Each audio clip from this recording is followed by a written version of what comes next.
Hello friends, I am Sujit Kumar and welcome back in my channel Falcon Studies. आज जो मैं economy का part number 11 आपके सामने मैं लेकर आया हूं। तो आज जो पार्ट नंबर 11 है फिजिकल सिस्टम ऑफ इंडिया से रिलेटेड है, जिसमें हमारा नेक्स्ट क्वेश्चन जो 51 से हमारा स्टार्ट होगा। तो 51 नंबर जो क्वेश्चन है हमारा क्या बोलता है, इसके बारे में हम सबसे पहले दोस्तों हम देखते हैं क्या बोलता है। तो सबसे पहले देखिए 51 number, India progress has been reasonably satisfactory in connection with India का जो हमारा प्रोग्रेस है वो एक तरीके से किसके साथ क्या है हमारा कनेक्शन है, मतलब इंडिया का प्रोग्रेस किस चीज के कारण हमारा क्या है हमारा इंक्रीज हो रहा है। तो यहाँ से बात करते हैं, इसका ऑप्शन नंबर क्या है हमारा डी होगा, ग्रोथ ऑफ जीएनपी। जीएनपी हमारा क्या होता है, gross national product.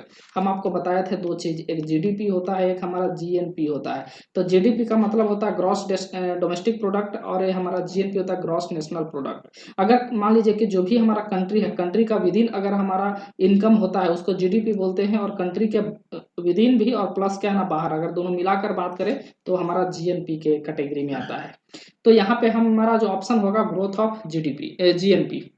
Next question का बात करते हैं, अमंग इंडियन इकोनॉमिस्ट, ठीक है, who had done pioneering pioneering work on national income. National income पे इसमें से कौन से सबसे अच्छा वर्क किए हैं, तो इसका जो आंसर जो होगा option number C, VK RB Rao is the correct answer. VK RB Rao जो थे वो नेशनल इनकम पे बहुत ही अच्छा इकोनॉमिस्ट थे और बहुत ही अच्छा वर्क किए हैं।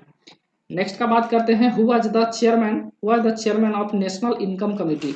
नेशनल इनकम कमेटी जो हमारा गठित हुआ था जो सबसे पहला, तो नेशनल इनकम कमेटी के चेयरमैन कौन थे, तो इनका जो आपका ऑप्शन जो होगा option number A, PC Mahalanobis. PC Mahalanobis जो थे वो आपको क्या है इनका नेशनल इनकम कमेटी के हमारा चेयरमैन थे। और देखिए पीसी महालनोबिस के नाम पर ही एक अवार्ड भी दिया जाता है जिसको बोलते हैं PC Mahalanobis award. SC Rangarajan को क्या है नहीं मिला था आपको पिछले मतलब 2020 का आपको श्री रंगराजन को मिला था। तो पीसी महालनोबिस जो सबसे पहले नेशनल इनकम कमेटी के चेयरमैन थे। नेक्स्ट बात करते हैं कि हमारा the recommendation of the finance commission. जो हमारा फाइनेंस कमीशन का जो रिकमेंडेशन था वो क्या था, तो हमारा जो ऑप्शन पढ़ते हैं, binding on the government, government को बाइंड करना, not binding on the government, generally accepted as a matter of conviction. इसका option number D is the correct answer, accepted और rejected by the government according to the convenience. जैसा हमारा मतलब convenience के according क्या हुआ कि गवर्नमेंट के द्वारा या तो हमारा एक्सेप्ट किया जाए या हमारा क्या रिजेक्ट किया जाए। ये recommendation of the finance commission, इसका आपको answer option number D. Next बात करते हैं, आफ्टर 1991 1991 के बाद क्या हुआ कि जो हमारा सेंट्रल गवर्नमेंट इम्प्लीमेंटेड, क्या इम्प्लीमेंट किया, various far reaching reform in the area of taxation. Area of taxation के मामले में बहुत ही ज्यादा रिफॉर्म किए थे। This was based on the recommend, 21 committee के रिकमेंडेशन पे ये हमारा जो भी रिफॉर्म जो था 21 कमेटी के बेस्ट पे इसको इम्प्लीमेंट किया गया था।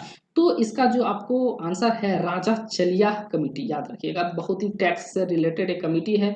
कभी कभी ये भी पूछ देता है कि जो आपको चलिया कमेटी है किससे रिलेटेड है, तो आप याद रखिएगा टैक्स से रिलेटेड है। और राजा चलिया कमेटी के रिकमेंडेशन पे ही ये इम्प्लीमेंट किया गया था, जो कि टैक्सेशन के एरिया में बात हो रहा था। नेक्स्ट बात करते हैं कि to know whether the rich are getting richer, मतलब कहने का जो रिच जो है और ज्यादा हमारा क्या हो रहा है, रिचर हो रहा है, और पुअर जो है और ज्यादा हमारा पुअर हो रहा है। It is necessary to compare, इसका जो हमारा कंपेयर करने के लिए क्या नेसेसरी होना चाहिए, मतलब रिच मतलब जो अमीर लोग हैं और ज्यादा अमीर हो रहे हैं, गरीब लोग और ज्यादा गरीब हो रहे हैं। तो जैसे कहने का मतलब ही देखिए लॉकडाउन, लॉकडाउन में सबसे ज्यादा क्या देखने को मिला है कि जो रिच आदमी थे ना उनके पास क्या ना और ज्यादा ही क्या है संपत्ति आ रहा है, वो ज्यादा ही रिचर हो गए, और जो गरीब जो थे वो और ज्यादा गरीब हो गए। तो इससे क्या होगा कि इसका जो ऑप्शन अगर हम बात करें, the distribution of income of an identical set of income recipient in different period of time, उनका जो इनकम जो है डिफरेंट इसी बेसिस पे हम कंपेयर कर सकते हैं। तो option B is the correct answer for this question. Next बात करें तो national income of India is compiled, ये बहुत इंपॉर्टेंट क्वेश्चन है कि जो नेशनल इनकम जो है इंडिया का वो किसके द्वारा कंपाइल किया जाता है। तो इसका जो आपको याद रखिएगा सीएसओ, सेंट्रल स्टैटिक ऑर्गेनाइजेशन, ये आपको सीएसओ के द्वारा ये ऑर्गेनाइजेशन का। तो ये नेशनल इनकम कमेटी जो है कंपाइल सेंट्रल स्टैटिकल ऑर्गेनाइजेशन, ये हमारा क्वार्टर वाइज क्या करती है कि जो भी मतलब क्या है हमारा डेवलपमेंट है उसको ये डेटा भी रिलीज करती है। अभी अगर हम करेंट का बात करें तो ये सीएसओ के द्वारा -7.3 ये हमारा जीडीपी ये कॉन्ट्रैक्शन ये बताया है। तो जो सीएसओ का जो डेटा है बहुत ही ज़्यादा ऑथेंटिक होता है और गवर्नमेंट इसी पे हमारा वर्क करती है। अगर हम नेक्स्ट बात करते हैं यहाँ पे, विच one of the following is the correct statement, इसमें से कौन ऐसा स्टेटमेंट है जो करेक्ट है, किसके अकॉर्डिंग, सर्विस टैक्स के अकॉर्डिंग इनमें से कौन सा स्टेटमेंट है जो कि हमारा करेक्ट है। तो हम बात करते हैं सर्विस टैक्स। तो सर्विस टैक्स देखिए एक तरीके से इनडायरेक्ट टैक्स होता है, ये हमारा डायरेक्ट टैक्स नहीं होता, इनडायरेक्ट टैक्स, और जो कि किसके द्वारा लिया जाता है, ये सेंट्रल गवर्नमेंट के द्वारा हमारा लिया जाता है। तो option B is the correct answer for this question. अगर हम नेक्स्ट बात करते हैं कि इफ सेविंग एक्सीड, याद रखिएगा कि अगर मान लीजिए कि सेविंग अगर हमारा एक्सीड हो जाए इन्वेस्टमेंट से, अगर मान लीजिए कि हम इन्वेस्टमेंट जो कर रहे हैं उससे ज़्यादा हमारा क्या सेविंग हो जाए, तो इससे क्या होता है कि नेशनल इनकम क्या होगा। तो याद रखिएगा कि इससे हमारा नेशनल इनकम पे कोई भी हमारा इफेक्ट नहीं पड़ता है, मतलब रिमेंस क्या है ना, कांस्टेंट। अगर नेक्स्ट बात करते हैं, which of the following are the main cause of slow rate of growth per capita income, which one of the following में से क्या कारण है cause of slow rate of growth per capita income of India, मतलब जो India का जो income है पर कैपिटा वो हमारा क्या स्लो है, इसके में से कौन सा रीजन है। ऑप्शन पढ़िए, high capital output ratio, high rate of growth, ये तो हमारा ऑप्शन 2 भी करेक्ट है, हाई कैपिटल आउटपुट रेशियो, ये हमारा 1 and 2 is the correct answer. So option A is the correct answer for this question.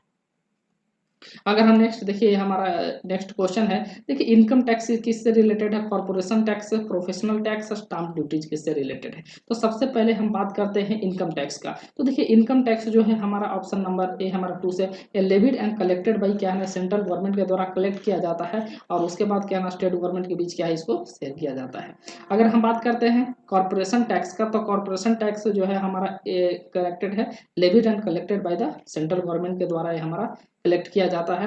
अगर हम बात करते हैं प्रोफेशनल का, तो प्रोफेशनल हमारा क्या ऑप्शन है 4 के साथ रिलेट होगा, levied and collected by the state government के द्वारा कलेक्ट किया जाता है। और स्टाम्प ड्यूटी का बात करते हैं तो ये हमारा 3 से कनेक्टेड है, levied by the central tax government but collected and appropriated by the state government. So option C is the correct answer for this question. Option C is the correct answer for this question. अगर हम next बात करते हैं यहाँ पे कि which of the following is not part of the state tax, मतलब इनमें से कौन सा ऐसा है जो कि स्टेट टैक्स का हमारा पार्ट नहीं, क्या land revenue, entertainment tax, sales and purchase of newspaper, stamp duty other than financial document. तो इसका जो हमारा आंसर जो होगा sale and purchase of newspaper, ये हमारा क्या है, स्टेट टैक्स से हमारा रिलेटेड, स्टेट टैक्स का हमारा पार्ट नहीं है। अगर हम नेक्स्ट बात करते हैं VAT, वैट क्या होता है, वैल्यू एडेड टैक्स जिसको हम बोलते हैं वैट, किससे, वैट इज अल्टरनेट ऑफ, किसका अल्टरनेट है हमारा क्या है ना वैट। तो इसमें हम बात करते हैं ये हमारा क्या होगा, सेंट्रल टैक्स का है हमारा क्या है, अल्टरनेट है। तो option B is the correct answer for this question. याद रखिएगा कि आज वैट को ही हटाकर GST लेकर आ गया है, जिसका मतलब होता है गुड्स एंड सर्विस टैक्स, जो कि हमारा एक तरीके से वैट का जगह पे ही इसको GST को लॉन्च किया गया है। याद रखिएगा विच of the following is not a direct tax, इनमें से कौन सा ऐसा है जो कि डायरेक्ट टैक्स का हमारा पार्ट नहीं है। देखो डायरेक्ट टैक्स एक ऐसा टैक्स होता है जिसको हम गवर्नमेंट को क्या ना डायरेक्ट पे करते हैं, दैट इज कॉल्ड डायरेक्ट। देखिए इनकम का टैक्स हम डायरेक्ट करते हैं, टैक्स ऑन वेल्थ हम डायरेक्ट करते हैं, टैक्स ऑन एक्सपेंडिचर डायरेक्ट करते हैं, लेकिन टैक्स और इंटरटेनमेंट का जो हमारा टैक्स है वो डायरेक्ट पे नहीं करते। तो इस क्वेश्चन का आंसर हमारा क्या होगा, option D is the correct answer for this question.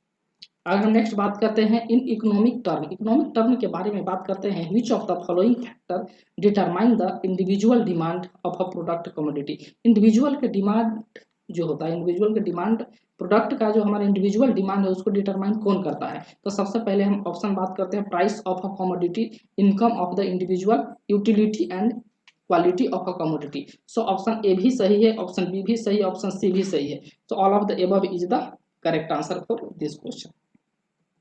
अगर हम नेक्स्ट केस का क्वेश्चन का बात करें, share of a direct tax in post economic reform. Post economic reform में जो हमारा डायरेक्ट टैक्स का जो हमारा शेयर है वो हमारा क्या हो रहा है, इंक्रीज हो रहा है, डिक्रीज हो रहा है, इसमें से हमारा कैन नॉट से एनीथिंग या फ्लक्चुएट हो रहा है। तो इसमें से अगर हम आंसर का बात करें तो ये हमारा इंक्रीज हो रहा है, यानी share of a direct tax in post economic reform में हमारा क्या हो रहा है, इंक्रीज हो रहा है। अगर हम नेक्स्ट बात करते हैं कि many times we see in financial journals bulletin और टर्म M3 देखिए एक बात बता रहे हैं, M3 जो हम आपको बताया था कि जो हमारा मनी है उसको एक तरीके से मेजरमेंट करने के लिए हमारा बहुत तरीके गेज बताए थे, M1 M2 M3 M4। तो हम यहाँ पे बात करते हैं कि M1 और M2 जो है वो हमारा क्या है, नैरो मनी में आता था, और M3 जो था ये हमारा एक तरीके से ब्रॉड गेज के कैटेगरी में आता था। तो इसमें देखिए currency circulation on a particular day, total value of a foreign exchange, सब ये सब नॉन ऑफ द अबव इसका हमारा आंसर है। जो आपको M3 का हमारा none of the above is the correct answer for this question. अब हम नेक्स्ट आगे हम बात करते हैं कि कंसिडर द फॉलोइंग स्टेटमेंट।